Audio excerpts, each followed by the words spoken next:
Moi, j'ai envisagé de transmettre mon élevage 3 ans avant la fin de mon activité. J'ai eu 4 ou 5 candidats pour mon exploitation, et dont 2 qui étaient plus pour l'agrandissement. Et donc j'ai plus intégré mes 2 jeunes qui voulaient donc reprendre l'élevage en entier avec l'atelier naisseur engraisseur pour pouvoir prendre la suite de toute l'exploitation. Je me suis installé en septembre 2013, j'étais déjà technico-commercial, et puis je connaissais un petit peu les cédants. Je savais qu'ils arrivaient à l'âge de la retraite, ou presque, et donc j'avais pris contact avec eux, déjà pour mieux connaître le système. Et puis de fil en aiguille, le projet s'est affiné, et puis le parcours a mis à peu près 2 ans pour arriver à terme, quoi. J'ai voulu installer un jeune parce que l'élevage était viable. Si ça avait été un agrandissement, donc il y avait une partie des bâtiments qui n'avaient plus lieu d'être. Or, j'avais des maternités qui avaient été rénovées, donc je ne tenais pas à que jeter le truc s'en aille. Alors 10 ans avant, j'ai construit un bâtiment pour continuer l'activité.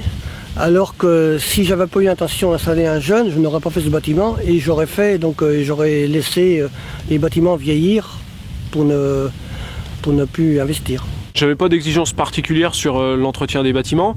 Par contre, lorsque je l'ai visité pour la première fois, j'étais très agréablement surpris, puisque tout était relativement bien entretenu, avec pour moitié quasiment les bâtiments étaient très récents, une dizaine d'années, donc de quoi pouvoir se projeter pendant quelques années, sans avoir de gros frais à faire dans les bâtiments. Du point de vue de la valeur de l'exploitation, j'ai eu les valeurs présentées par mon comptable, mais il a fallu se renégocier et adapter ça au niveau des banques qui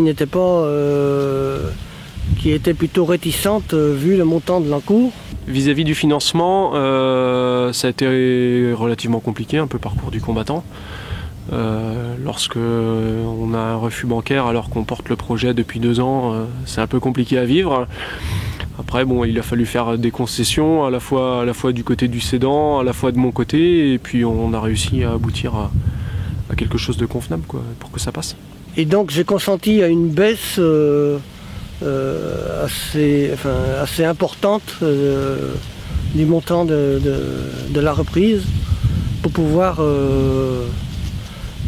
vendre dans les meilleures conditions pour les repreneurs. Je crois que je n'aurais pas pu vendre mon élevage si je n'avais pas fait un effort. Alors, le risque de ne pas négocier la vente, c'est de continuer et de ne pas vendre, et donc de rester à la retraite avec un élevage toujours en activité, et donc sans repreneur et sans visibilité.